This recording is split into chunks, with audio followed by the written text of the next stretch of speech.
Hello दोस्तों, veterans नमस्कार। मैं दीवान सिंह आपको मैं बताना चाहूँगा कि जो बैंक पेंशन अपडेशन का केस माननीय सुप्रीम कोर्ट में चला हुआ है, उसमें कुछ ऐसे तथ्य या पहलू आ चुके हैं कि सबका सामना वहाँ पर सबको करना पड़ेगा।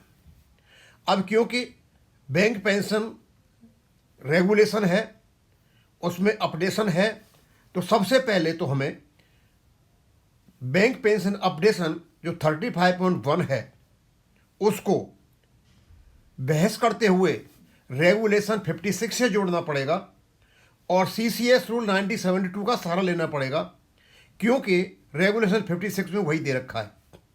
आउट ऑफ कोर्ट यदि डिसेटलमेंट होता है तो फिर रेगुलेशन को छोड़ करके आरबीआई लाइन पर करना पड़ेगा। यदि हम ये कहते हैं कि हमें आरबीआई लाइन पर पेंशन अपडेशन दीजिए, तो आपके रेगुलेशन में आरबीआई लाइन का कोई भी जिक्र नहीं है, और इवन आरबीआई लाइन से केवल आपके रेगुलेशन बने हुए हैं।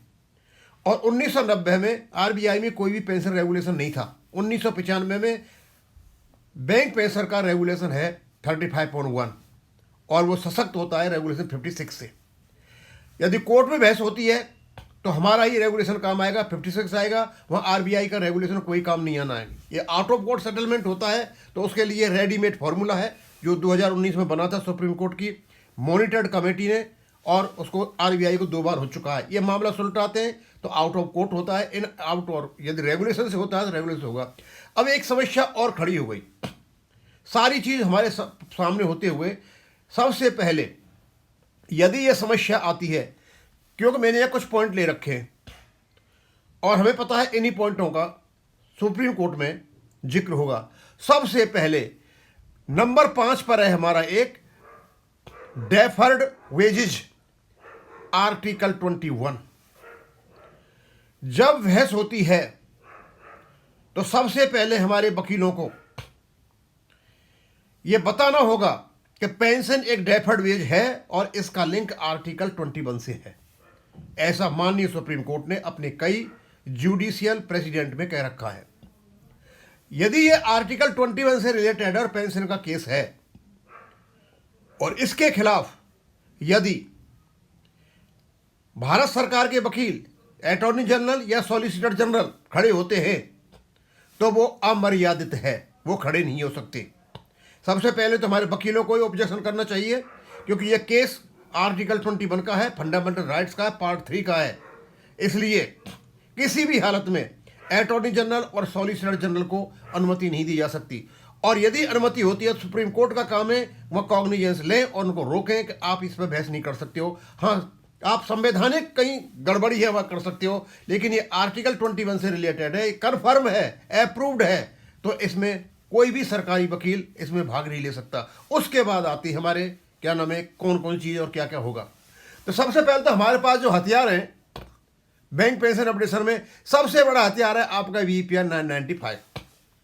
इसका रेगुलेशन 35.1, और सबसे पहले उससे जाना पड़ेगा जो सेटलमेंट हुआ था बीच में IBA और AIBA के बीच में, यानी यूनियंस के बीच में 29/10/1993 को अपना आप एक बेस है। वो बेस पे बात आएंगी, डिस्कशन होगा, क्योंकि एग्रीमेंट 2 पार्टियों के बीच में हुआ है और दोनों पार्टी उस एग्रीमेंट से बंधी हुई हैं और दोनों बंधियों को मानना पड़ेगा। उसी के बेस पे स्मॉल कमेटी ने रूल बनाए थे और उसमें पेंशन अपडेशन था, यानी 29/10/1993 सेटलमेंट में अपडेशन था। स्मॉल कमेटी को जो रूल बनाने का काम दिया गया उसमें भी अपडेशन था, और रेगुलेशन जो बनाए स्मॉल कमेटी उसमें भी अपडेशन है 35.1 में, यानी अपडेशन ये ऑटोमेटिक वहां पर आ जाता है।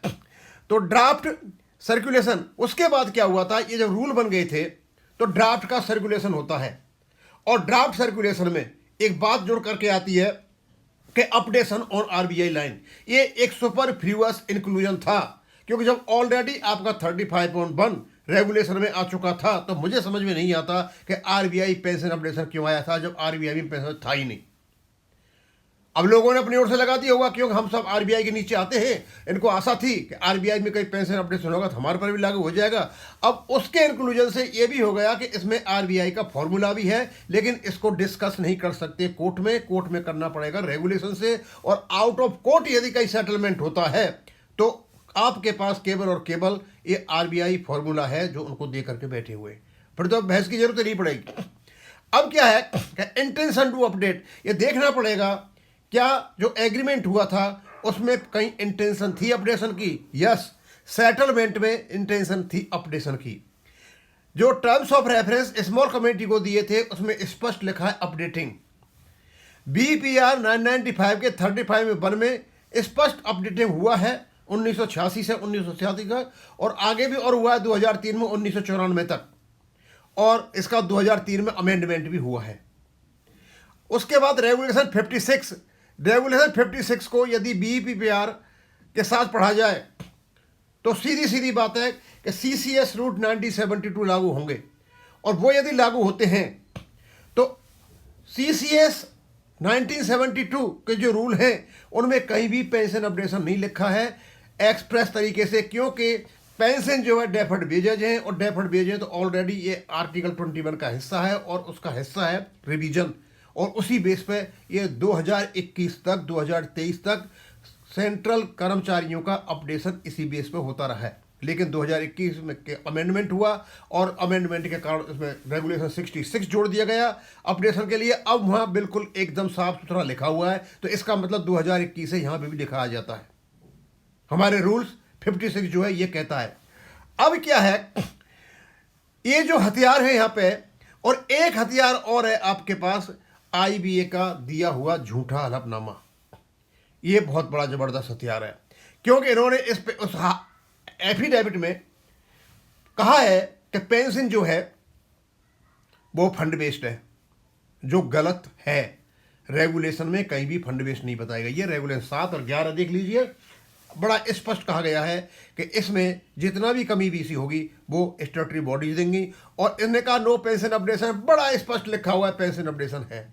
तो ये भी सुप्रीम कोर्ट में आईबीए के जो एफिडेविट है इसका पॉइंट उठाया जाए, और पॉइंट उठाने के बाद फिर उसके बाद ये सारी चीज़ जब समग्र हो जाती हैं, और समग्र होने के बाद, क्योंकि जनरली मैं जिस तरीके से कह रहा हूं, अब जो वकील होंगे वो एक अलग तरीके से उस बात को कहेंगे, और यही बात एलआईसी के उसमें हुआ है। एलआईसी ने यह कहा था कि जो पेंशन रेगुलेशन है 1972 में सीसीएस रूल 1972, उसमें कहीं भी अपडेशन नहीं लिखा हुआ है। जब वहाँ लिखा है तो वहाँ एलआईसी के रेगुलेशन में नहीं लिखा जा सकता था, तो यहाँ भी नहीं लिखा जा सकता था। वो इम्प्लाइड अपडेशन है, और डेफर्ड वेज को या साथ में लेकर के चलोगे तो उसमें भी इम्प्लाइड अपडेशन है, और जीवन के जो आर्टिकल 21 से उसे जुड़ा हुआ है। अब मुझे तो लगता है कि सबसे पहला हथियार आपके पास डेफर्ड वेजेज का है। डेफर्ड वेज का जिक्र करके और सबसे पहले सरकारी वकीलों को इस मुकदमे में एंट्री होने से रोका जाए। सेकेंडली, आप उसके बाद आईबीए का जो एफिडेविट है, मैं आशा करते हैं कि इसका अच्छा खासा जवाब बना लिया होगा, क्योंकि झूठा एफिडेविट है, हमारा पेंशन अपडेशन है और बड़ा मजबूत पेंशन रेगुलेशन है। ये सारी चीज़ें फेल हो जाती हैं यदि आर्गूमेंट में आए तो ये आएंगी। यदि आउट ऑफ कोर्ट सेटलमेंट होता है तो आपके पास एक ही चारा है, और वो चारा है आपका केवल और केवल आरबीआई फॉर्मूला से बाहर निकलना। अब जब आरबीआई फॉर्मूला जब आप लगाओगे तो स्वाभाविक सी बात है कि ये जो सारी चीज़ें हैं ये अपने आप वहाँ जिक्र नहीं होंगी, out of court he settlement हो जाएगा। अब कौन सी चीज़ कहाँ जाती है, कैसे जाती है, ये तो बाद में पता चलेगा हमारे जितने भी वकील हैं, लेकिन सारी चीज़ें हमारे फेवर में हैं यदि वहाँ प्रॉपर तरीके से इनका कोर्ट के सामने रखा जाता है। तो अब मुझे तो एक शक लग रहा है बस वहाँ पर कि जो आईबीए का जो एफिडेविट दे रखा है उसमें कहीं उन्होंने जो बातें कही हैं, मुझे लगता है पिटीशन में कहीं इन्होंने सेंट्रल गवर्नमेंट एम्प्लॉयज़ के बराबर तो कुछ नहीं मांग रखा है, फिर हमारी पिटीशन कमज़ोर हो जाती है। दोस्तों, अब ज़्यादा दिन दूर नहीं है, क्योंकि जल्दी ये 2-3 महीने में ही सिमट लेगा। हो सकता है 1-2 महीने में सिमट जाए, क्योंकि इनको डेट तो लगानी पड़ेगी, इसको कोई छोड़ नहीं सकता।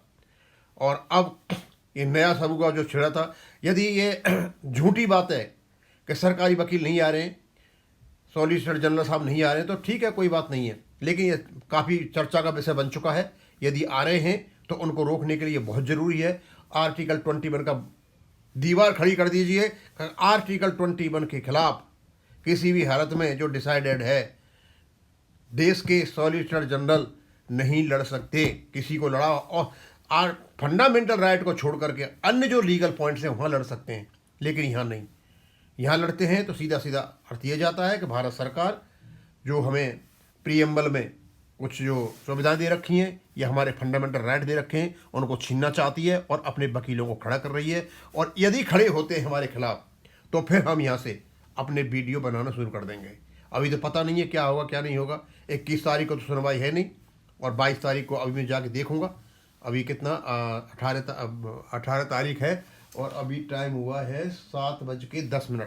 अभी मैं देखता हूँ जा करके कि 22 तारीख को हमारा नंबर है या नहीं है तो मैं बता देता हूँ कि इसके वीक में नहीं, अगले वीक में इंतजार करेंगे, हमारा नंबर फिर वहाँ आएगा।